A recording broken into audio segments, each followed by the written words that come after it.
มาพูดถึงการฝึกน้องยูกิให้นั่งลงนะคะ ซึ่งการฝึกเนี่ยมันก็จะมีมาจากการให้อาหาร ซึ่งการให้อาหารของน้องปอมพันเล็กอายุไม่เกิน4 เดือนนะคะก็คือควรจะให้ประมาณ 3-4 มื้อเพราะว่าปอมเนี่ยเขาใช้อัตราการเผาผลาญพลังงานในร่างกายเนี่ยสูงดังนั้นเนี่ยเขาจะสูญเสียพลังงานเยอะนะคะดังนั้นเราก็ต้องให้อาหารที่เพียงพอต่อเขาซึ่งอายุประมาณยังไม่ถึง3 เดือนเนี่ยก็คือจะกินพวกขนมยังไม่ได้เนาะเพราะว่าเขาเรียกว่าการระบบย่อยอาหารนะเขาอะยังไม่ค่อยดีเขาจะท้องเสียง่ายดังนั้นเนี่ย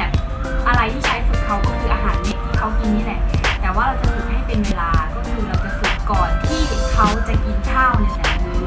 นะคะเราก็จะใช้อาหารเม็ดในการฝึกให้เขานั่งให้เขาหัดนั่งค่ะเดี๋ยวเป็นยังไงมาดูกันค่ะลูกมาโชว์กันมัวแต่เล่นมาโชว์กันมาโชว์กันโชว์ลงนั่งลงครับดูนั่งลงเก่ง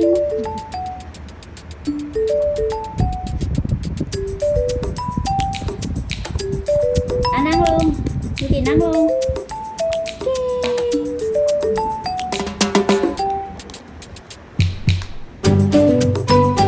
ดูดินั่งลงครับ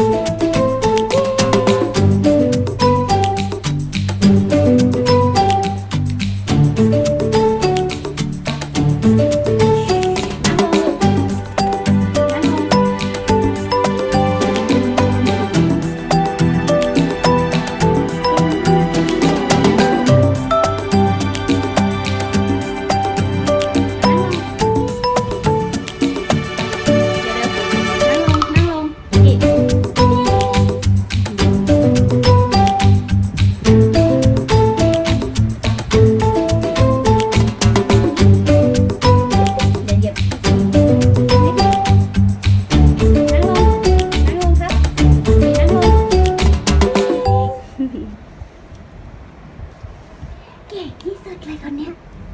นั่งลงครับนั่งลงครับนั่งลงครับนั่งลง